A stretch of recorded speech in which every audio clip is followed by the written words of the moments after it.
अस्सलामुअलैकुम नाजरीन, आप अपने मोबाइल की स्क्रीन पर देखिए। ये मदरसों पर ये दीन के किले हैं जिनके ऊपर ये योगी बाबा का बुलडोज़र गरज रहा है। 59 साल पुराने मदरसे पर और मस्जिद पर 6 बुलडोज़र चले हैं आज।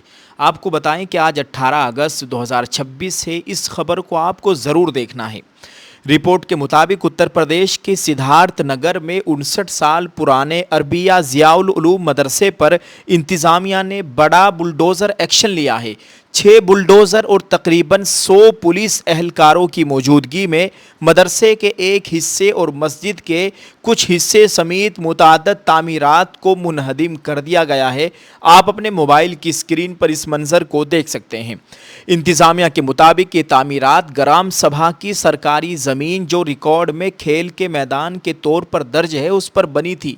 मामला तवील अरसे तक अदालत में चला और कानूनी कार्रवाई के बाद इन्हिदाम का हुक्म बरकरार रहा। अहम बात यह है कि पूरा मदरसा या मस्जिद नहीं गिराई गई, बल्कि इंतज़ामिया के मुताबिक सिर्फ सरकारी ज़मीन पर मौजूद तामीरात हटाई गई है।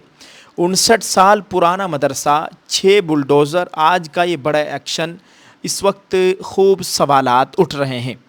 आपको बताएं कि ये उत्तर प्रदेश की ज़िला सिद्धार्थ नगर डोमरियागंज तहसील के पेरा राम लाल गाँव का है। कार्रवाई आज 18 अगस्त 2026 मंगल की सुबह हुई।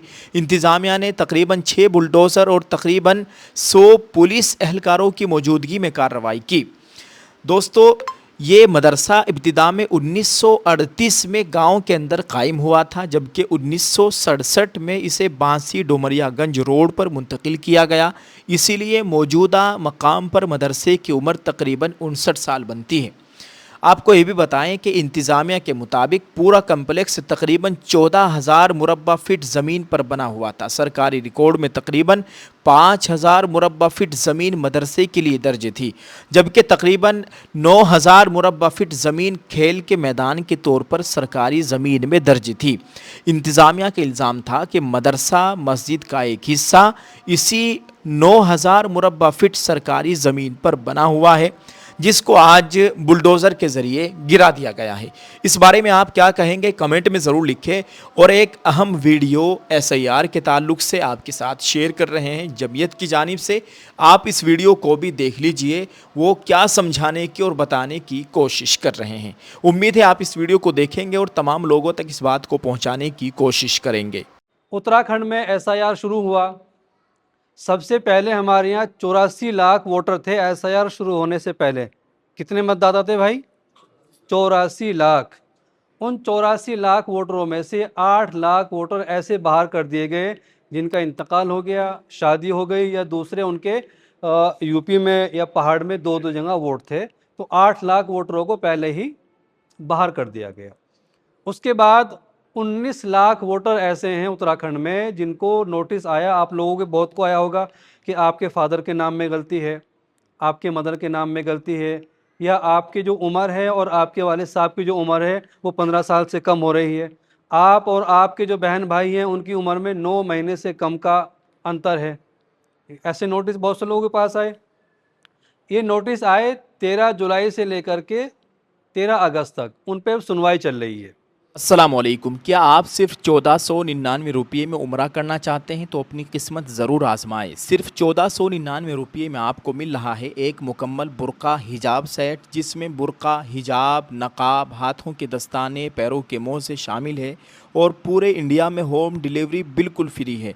अल्हम्दुलिल्लाह हमारा ये सिलसिला दिसंबर 2025 से जारी है और हमारी पहली कुरानंदाज़ी 27वीं शब में रमज़ान में हो चुकी है। अब हमारी दूसरी कुरानंदाज़ी 12 रबीउल अव्वल को होगी इंशाअल्लाह ताला। जो भी ये सेट ख़रीदेगा उसके नाम की पर्ची लकी ड्रॉ बॉक्स में जाएगी। जैसे ही 400 पर्चियाँ मुकम्मल होगी इंशाअल्लाह ताला कुरानंदाज़ी होगी और एक खुश नसीब को बिल्कुल मुफ्त उम्रे का मौका मिलेगा। यानी सिर्फ 1499 रुपये में बुर्का सेट भी और उम्रे की सादत का मौका भी। आज ही अपना सेट हासिल करें और अपनी किस्मत आजमाएं। स्क्रीन पर दिए गए नंबरात पर आप कॉल कर सकते हैं। हमारी टीम के मेंबरान से बात कीजिए, जल्द अपना ऑर्डर बुक कीजिए। शुक्रिया। अस्सलाम वालेकुम।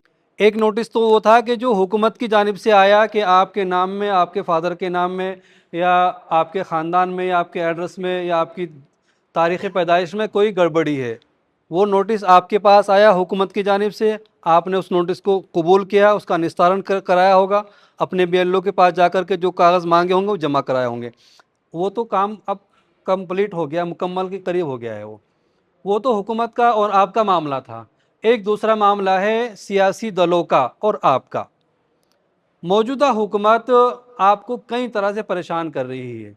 एक परेशानी ये भी है कि उसने अपने ऐसे बहुत सारे अफराद तैयार किए जिन्होंने बहुत ज़्यादा तौर पर 1,70,000 लोगों को आपत्ति दर्ज कराई। नोटिस नहीं आया आपके उसमें भी अब कितने जी, 1,70,000 लोगों के नाम पर ये आपत्ति दर्ज कराई गई है। ऐतराज़ जताया गया है कि ये लोग इस पते पर नहीं रहते, या इनका पता दूसरी जगह मुंतकिल हो गया है, या इनका वोटर कहीं और भी है। अब उसका मसला होगा, बिल्कुल मुख्तलिफ होगा। एक आदमी शिकायत करता है कि मैंने शिकायत कर दी कि फ़लाँ आदमी इस गांव के रहने वाले नहीं है। सियासी तौर पर एक दूसरे लोगों में जब प्रधानी का चुनाव होता है तब भी लोग नाम कटाने के लिए पैरवी करते हैं, लेकिन अब ये बड़े पैमाने पर हो रहा है। वहाँ एक गांव का प्रधान 10, 20, 50 वोट कटाता है, लेकिन यहाँ 1,70,000 लोगों के ऊपर तलवार लटकी हुई है। जिन लोगों के नाम पर किसी ने शिकायत दर्ज की है उसका नाम है फॉर्म 7। फॉर्म 7 के ज़रिए से कोई भी किसी के नाम पर भी शिकायत दर्ज कर सकता है। निर्वाचन आयोग के यहाँ जब वो फॉर्म 7 जमा होगा तो फॉर्म 10 में निकल कर बाहर आएगा। आपने अखबारात में देखा होगा, बहुत से सियासी दलों ने इस पर एतराज़ जताया, प्रेस कॉन्फ्रेंस की है, डीएम से मिले हैं, एसडीएम से मिले हैं, एतराज़ात कर रहे हैं। अब हमें करना क्या है? सबसे पहले जिनके पास दो तरह के नोटिस आए हैं, पहले तो जो मैंने बताया है कि सरकार ने आपके नाम में करप्शन का नोटिस दिया है, अगर किसी के पास, तो उसको सीरियसली लेना है, संजीदगी से लेना है। ये नहीं समझना है कि भाई हुकूमत तो नोटिस देती रहती है, देख लेंगे। इस मर्तबा एसआईआर में अगर किसी का नाम कट गया, एसआईआर की जब प्रक्रिया पूरी हो जाएगी, 14 सितंबर के बाद ड्राफ्ट जारी हो जाएगा, तो उसके बाद उसको अपना नाम दाखिल कराने में दुश्वारियाँ आएंगी, बहुत मुशक्क़तें करनी पड़ेंगी। तो जो हुकूमत की तरफ से, बीएलओ की तरफ से नोटिस आए हैं उसको सीरियसली लेना है, उसमें जो भी आपत्ति लगाई है उसको पूरा करना है, उसको जमा करना है संजीदगी के साथ। एक बात। दूसरा, जिन लोगों के नाम कटाने के लिए दूसरे लोगों ने शिकायतें दर्ज कराई हैं उसको भी संजीदगी से लेना है। उसका नोटिस अभी किसी के पास नहीं आया है। अब हमें क्या करना होगा? अब हमें कैसे पता लगेगा कि भाई मेरे नाम पे किसी ने शिकायत की है कि नहीं की है? तो जो हमारा बीएलए है, एक तो बीएलओ है, एक बीएलओ के साथ में सियासी दलों का बीएलए, पॉलिटिकल लोगों का बनाया हुआ है। वो सबके गांव में एक एक दो दो जगह होंगे। आप अगर अपने बीएलओ के पास जाएं और उनसे कहें कि भाई मेरे मोहल्ले में, आप तमाम लोग जिम्मेदार हैं, मेरे मोहल्ले में या आपके पास जितने वोटर थे उन वोटरों में फॉर्म 7 में कितने लोगों ने शिकायत दर्ज कराई है, आप उससे उसकी पूरी तफसील लें, और तफसील लेने के बाद उसका प्रिंट निकालें और उन लोगों को आगाह करें, बताएं कि भाई आपके नाम पर फला आदमी ने शिकायत कराई है कि आप यहाँ नहीं रहते या आपका नाम दूसरी जगह भी इनरोल है। उस शिकायत लेने के बाद पहले बीएलओ को ही आप शिकायत करें कि भाई मैं यहाँ रहता हूँ, मेरा ये आधार कार्ड है, मेरा वोटर कार्ड है, मेरा ये मकान है। आप अपनी उपस्थिति दर्ज कराएं बीएलओ के पास। अगर बीएलओ ही उसका समाधान कर दे, आपका वोटर जो शिकायत है उसको ख़त्म कर दे तो बेहतर। अगर वो ना करे तो फिर ईआरओ, और बीएलओ से पता करना पड़ेगा कि ईआरओ कहाँ बैठेगा। 10-15 बीएलओ को मिला करके उनके ऊपर एक अफसर को तैनात किया गया है जिसको ईआरओ कहा जाता है। तो अब उस शिकायतकर्ता की उसका जो आधार होगा, उसका निस्तारण होगा, वो ईआरओ करेगा। आप ईआरओ के पास जाएं।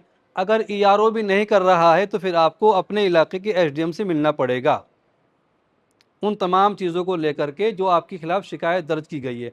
अब हम जिम्मेदार लोग हैं, हमारी जिम्मेदारी ये है कि जैसे हमने पिछले 10 दिन पहले तमाम मसाजिदों में और महल्लों में जा कर के ये ऐलान कराया कि भाई जिनके नाम पर शिकायत, वो आपत्ति आई हुई है, अपना नोटिस लें, उसका निस्तारण कराएं। ऐसे ही फिर से इस मुहिम को चलाना पड़ेगा, कम से कम 2 जुमे, एक जुमा ये आने वाला है, एक इसके बाद, कि अपने बीएलओ से रब्ता करें और उससे वो लिस्ट लें कि भाई फॉर्म 7 के तहत जो शिकायतें दर्ज हुई हैं आपके यहाँ पर, वो हमें शिकायतों का पीडीएफ दे दें।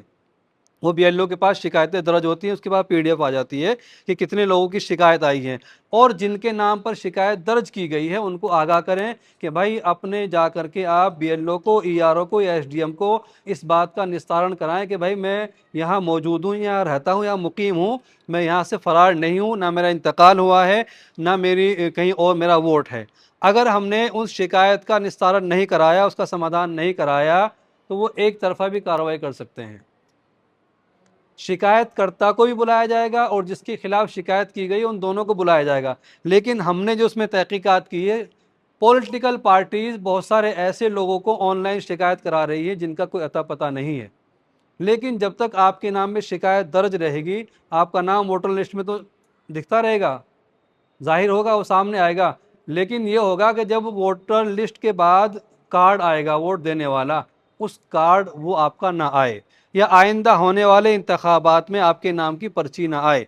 अगर आपका नाम वोटर लिस्ट में है और आपके नाम की पर्ची नहीं आई, तो तब भी आपको वोट डालने से वहाँ पर जो मौजूदा अधिकारी होता है वो कभी कभी रोक देता है। तो हमारी जिम्मेदारी जहाँ ये है कि हम अपना वोट बचाएं, हमारी जिम्मेदारी ये भी है कि हम अपने पड़ोसी का भी वोट बचाएं, अपने महल्ले वाले का भी बचाएं, क्योंकि हम जिम्मेदार लोग हैं। हमें इस जिम्मेदारी को उठाना पड़ेगा अपने अपने इलाके में, इस बात की कम से कम अगले 10 दिन तक, क्योंकि जो शिकायत हुई है 13 अगस्त उसकी लास्ट डेट थी शिकायत करने की। अब 13 अगस्त से लेकर के 11 सितंबर तक उन शिकायतों पर सुनवाई होगी, उनका निस्तारण होगा। 13 अगस्त से बड़ा कल भी आपत्ति लगी, परसों के लिए लग रही है बड़ा। आपत्ति लग रही, लेकिन सुनवाई जो है वो 13 अगस्त से लेकर के 11 सितंबर तक सुनवाई होगी, और 15 सितंबर को ड्राफ्ट का जो मेन ड्राफ्ट है वो तैयार होकर के शाये कर दिया जाएगा। तो आपके पास कितना वक्त है? 11 अगस्त हमारी चली गई है, 13 अगस्त चली गई, आज तो 18 है, हमारे पास 11 सितंबर तक का वक्त है। अगर किसी के नाम में कोई शिकायत आई है, वो जा कर के बीएलओ से मिले, उस शिकायत को ले और उस शिकायत का निस्तारण करे, खुद का भी करे, दूसरों का भी कराए, और आवाम को इसके लिए बेदार करे। ये हमारी सबकी जिम्मेदारी है।